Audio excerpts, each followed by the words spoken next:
a concrete example of practical cooperation that could also be further developed. Radio for Europe. Richard Josvik, Radio for Europe. Two questions to the President. How optimistic are you about your upcoming meeting with the Armenian counterpart on Nagorno-Karabakh? And also a second question. Last time you were here in Brussels, you said that there are no political prisoners in Azerbaijan. Mr. Mammadov and Mr. Mammadli are still in jail. Do you still maintain that this is a fact, that you don't have political prisoners? Thanks. Yes, of course, and this also is confirmed by the decisions of the Parliamentary Assembly of the Council of Europe. Last December, there was a broad discussion in the Council of Europe about this issue, and the resolution which was launched by some members of the Assembly with respect to the issue of political prisoners in Azerbaijan failed. The majority of the Assembly did not support that resolution, and actually that means that what I said last time here in the European Commission, that there are no political prisoners in Azerbaijan, is also confirmed by one of the most important institutions of Europe and of the world. Azerbaijan is a member of the Council of Europe for more than 10 years. We are members of the European Court of Human Rights, and a priori they cannot be political prisoners in our country. If somebody is treated in a not a fair way, there is always a chance to apply to European Court, and we are complying with the decisions of European Court. And also I'd like to say that there are no definitions of political prisoners.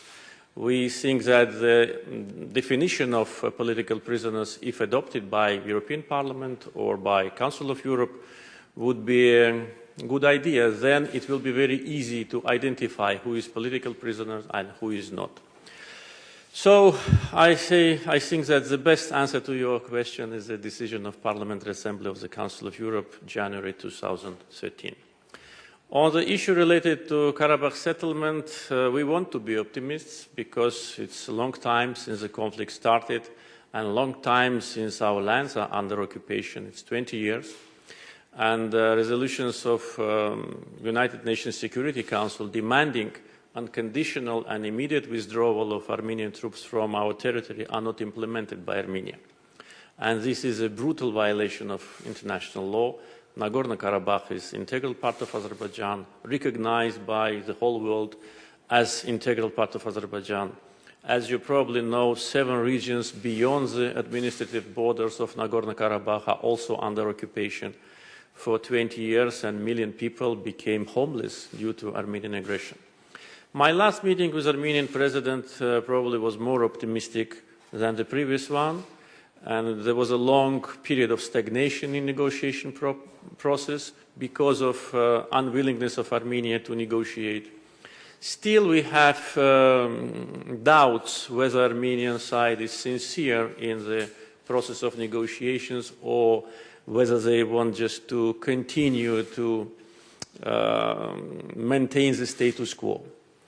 Though the Minsk Group co-chairs countries' presidents made it very clear that status quo is unacceptable, and we consider it as a serious message to Armenia, because in order to change the status quo, they need to start the occupation of our territories. We will see. We gave instructions to our foreign ministers. They met already since our meeting in Vienna, and hopefully they will meet later, maybe this month or next month. And we will see to what degree Armenia is sincere in the process, and hopefully, if realistic assessment in Armenia prevails, we can find a resolution pretty soon. One final question, Azerbaijan. Yes. My name is Vogar Seidov from Azerbaijan State Telegraph Agency, and my question is to Mr. Secretary General.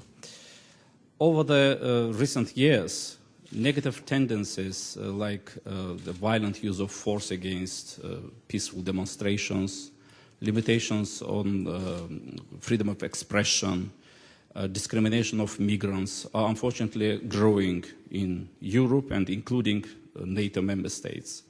When even a small incident happens in Azerbaijan, Europe immediately reacts. Do you think it's a double standard approach? Thank you. No, I don't think there is anything like a double standard.